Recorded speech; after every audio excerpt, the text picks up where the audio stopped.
저는 오늘 평생 살아오면서 가장 하기 어려운 이야기 하나를 여러분 앞에 꺼내 놓으려 합니다. 여러분, 평생 가장 깊은 상처를 주는 사람은 남이 아니라 한 핏줄을 나눈 사람일 때가 많습니다. 길에서 스쳐간 낯선 사람이 던진 말은 며칠이면 잊힙니다. 그러나 같은 밥상에서 자란 형제가, 같은 어머니의 손을 잡고 자란 자매가 무심코 던진 한마디는 10년이 지나도 가슴 한구석에 박혀 빠지지 않습니다. 왜 그럴까요? 남이라면 거리를 두면 그만이지만 피를 나눈 사이는 도망갈 곳이 없기 때문입니다. 명절이 되면 또 마주 앉아야 하고 부모님 일이 생기면 또 한자리에 모여야 합니다. 그래서 그 상처는 아무 틈도 없이 자꾸만 덧나는 것입니다. 오늘 저는 형제 자매라 해도 멀리 해야 할 7가지 사람에 대해 말씀드리려 합니다. 7이라 했지만 저는 이 이야기를 5개의 모습으로 나누어 풀어드리겠습니다. 그중 5번째는 지금 이 순간 여러분 집안에 함께 살고 있을지도 모릅니다. 어쩌면 같은 지붕 아래에서 매일 아침 마주치고 있을지도 모릅니다. 제 이야기를 듣다 보면 혹시 우리 집 이야기 아닌가 하고 가슴이 철렁하실 수도 있습니다. 그래도 끝까지 들어주십시오. 이 이야기는 누군가를 미워하라는 이야기가 아니라 여러분 자신을 지키는 이야기이기 때문입니다. 그리고 한 가지 미리 말씀드리겠습니다. 5번째 사람은 거의 모든 집에서 알아채지 못한 채 오랫동안 곁에 두고 있는 사람입니다. 10집 중 9집이 그 사람을 가족이라는 이름으로 품고 살아갑니다. 그래서 그 대목에 이르면 여러분의 마음이 가장 많이 흔들릴 것입니다. 그러니 부디 그때까지 자리를 떠나지 마시고 천천히 저와 함께 가주시기 바랍니다. 여러분, 복은 어디로 들어올까요? 바로 현관문입니다. 옛 어른들이 왜 그렇게 대문 앞을 깨끗이 쓸고 신발을 가지런히 두라 하셨는지 생각해 보신 적 있으십니까? 좋은 기운은 사람이 드나드는 그 문을 통해 들어온다고 믿었기 때문입니다. 그런데 그 문을 욕심 많은 사람이 막고 서 있다면 어떻게 되겠습니까? 첫 번째로 멀리 해야 할 사람은 욕심이 끝없는 사람입니다. 돈이라는 것은 집의 앞문을 통해 들어온다고 하지만 사실 그 문을 가리는 가장 두꺼운 커튼은 가까운 사람의 끝없는 욕심입니다. 바깥에서 아무리 좋은 흐름이 들어오려 해도 안에서 누군가 그 흐름을 자기 쪽으로만 끌어가려 하면 집안의 살림은 늘 모자라게 마련입니다. 제가 아는 한 자매 이야기를 들려드리겠습니다. 언니는 작은 식당을 하며 한 푼 두 푼 모으는 사람이었고 동생은 늘 사정이 어려운 사람이었습니다. 처음 동생이 찾아와 이번 한 번만 도와달라 했을 때 언니는 두말 없이 돈을 내주었습니다. 피부치가 어렵다는데 어찌 외면하겠습니까? 두 번째에도 마지막이라는 말과 함께 손을 내밀었고 언니는 또 주었습니다. 세 번째에도 정말 이번이 끝이라 했습니다. 그리고 네 번째가 찾아왔을 때 언니는 처음으로 고개를 저었습니다. 미안하다. 이번엔 어렵겠다. 그 한마디가 입에서 떨어지자마자 동생의 입에서 나온 말은 언니의 가슴을 평생 시리게 했습니다. 그렇게 돈이 많으면서 동생 하나를 못 도와주느냐. 그 말 한마디로 수십 년 쌓아온 정이 무너졌습니다. 여러분, 여기서 우리가 깨달아야 할 것이 있습니다. 끝없이 주는 것은 사랑이 아닙니다. 그것은 사랑이라는 이름으로 자기 자신의 살림과 마음을 바닥까지 긁어내는 일입니다. 받는 사람은 고마움을 잊고 주는 사람은 점점 메말라 갑니다. 그 관계 안에서는 누구의 형편도 나아지지 않습니다. 잠시만요. 여기서 한 가지 여쭙겠습니다. 여러분은 거절을 죄책감 없이 해보신 적 있으십니까? 거절할 때마다 가슴이 콩닥거리고 며칠을 미안해하며 잠 못 이루신 적은 없으십니까?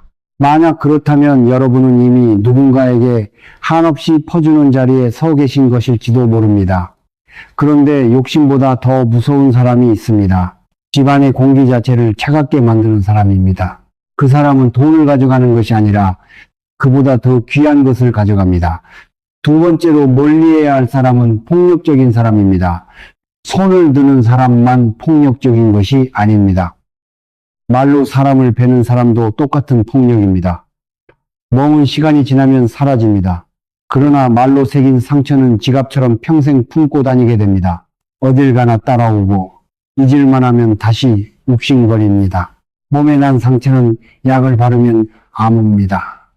그러나 말로 받은 상처는 어디에 약을 발라야 할지조차 알 수 없습니다. 그리고 이런 말의 폭력이 오래 머무는 집은 공기부터 달라집니다.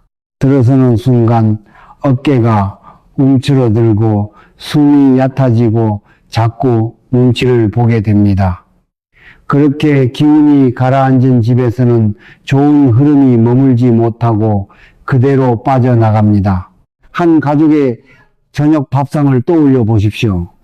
따뜻한 국이 오르고 갓 지은 밥에서 김이 피어오르는 그 자리에 한 사람이 늘 가시 돋침말을 던집니다. 누구는 하는 일마다 핀잔을 듣고 누구는 입을 떼기도 전에 면박을 당합니다. 처음엔 모두가 참습니다.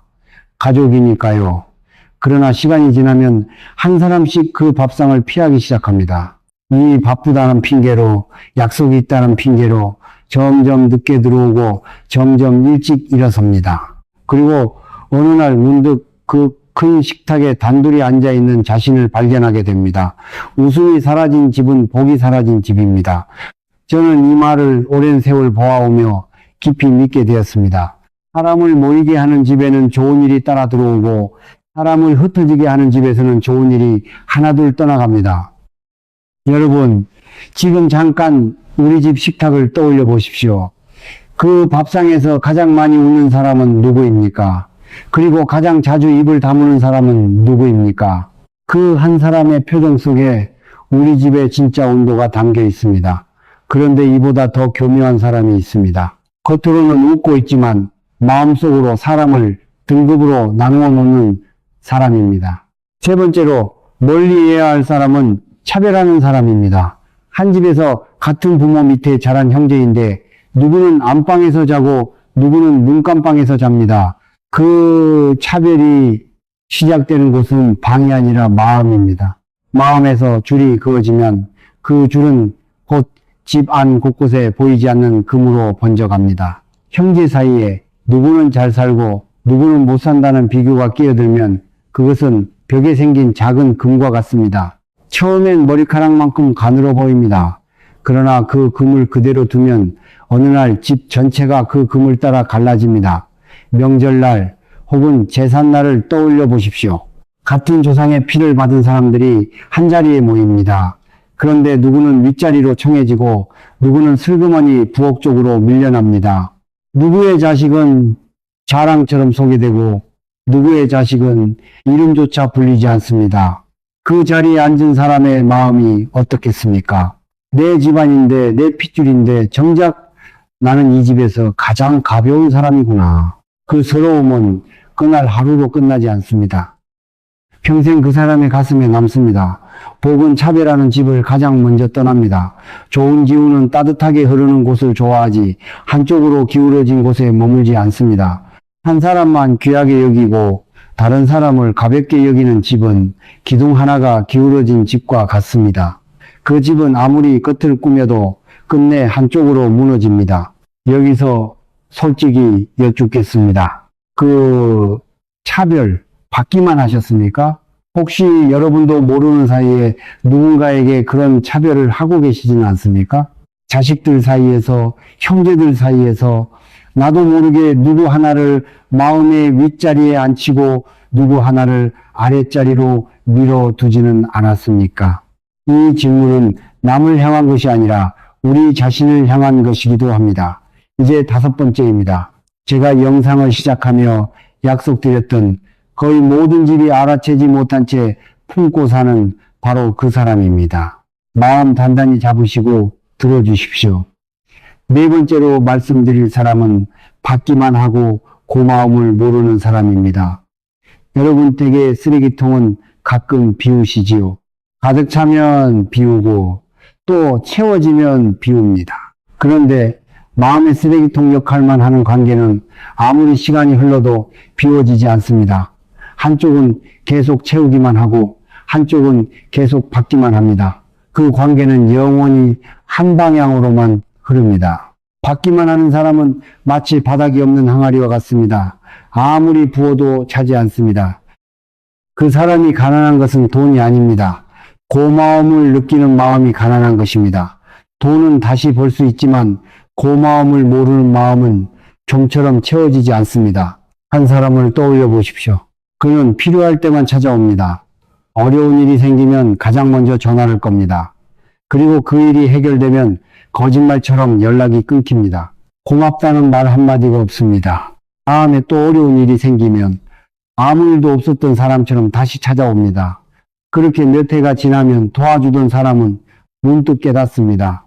나는 이 사람에게 가족이 아니라 그저 필요할 때 꺼내 쓰는 도구였구나. 저는 오랜 세월 살아오며 한 가지를 분명히 보았습니다. 고마움이 없는 곳에는 재물도 머물지 않습니다. 감사할 줄 아는 사람의 손은 늘 따뜻하고 그 손으로는 무엇이 들어와도 잘 흘러갑니다. 그러나 받는 것을 당연하게 여기는 사람의 손은 차갑게 굳어 있어 무엇이 들어와도 그 자리에서 멈춰버립니다. 멈춘 물이 썩듯 멈춘 마음도 결국 그렇게 됩니다. 잠깐 여기서 멈추겠습니다. 이 말은 꼭 드리고 싶습니다. 감사를 모르는 사람을 미워하라는 뜻이 아닙니다.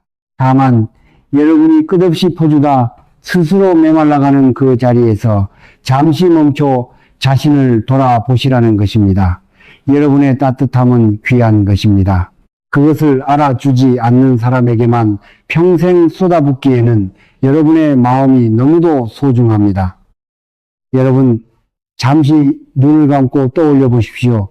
지금 여러분 마음을 가장 무겁게 하는 그 한 사람, 그분은 정말 핏줄이라는 이유 하나만으로 곁에 두고 계신 것은 아닙니까? 그 사람을 떠올렸을 때 마음이 따뜻해집니까? 아니면 가슴 한쪽이 묵직하게 가라앉습니까? 그 느낌이 바로 여러분의 마음이 오래전부터 알고 있던 답입니다.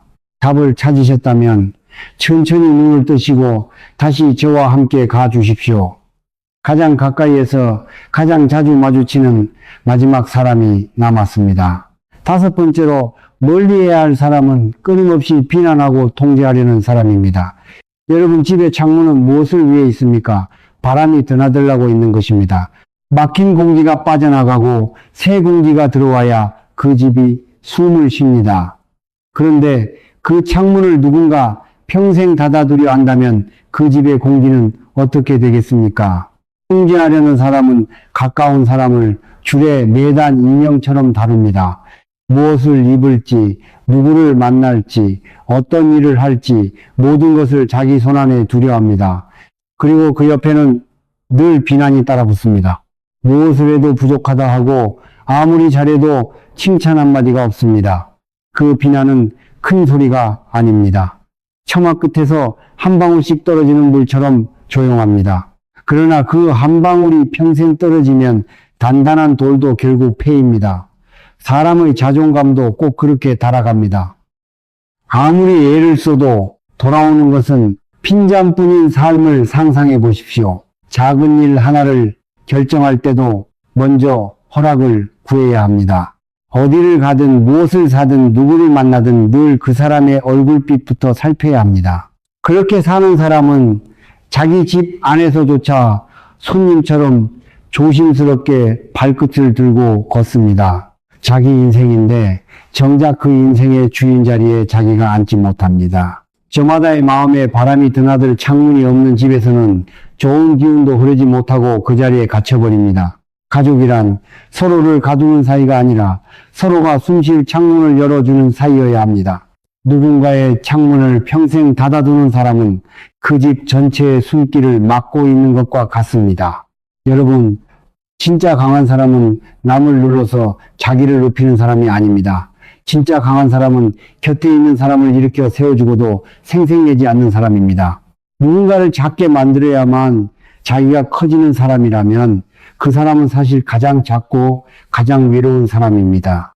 이 5가지 모습, 그리고 그 안에 담긴 7 부류의 사람을 모두 들으신 지금 아마 한 사람의 얼굴이 떠오르셨을 것입니다.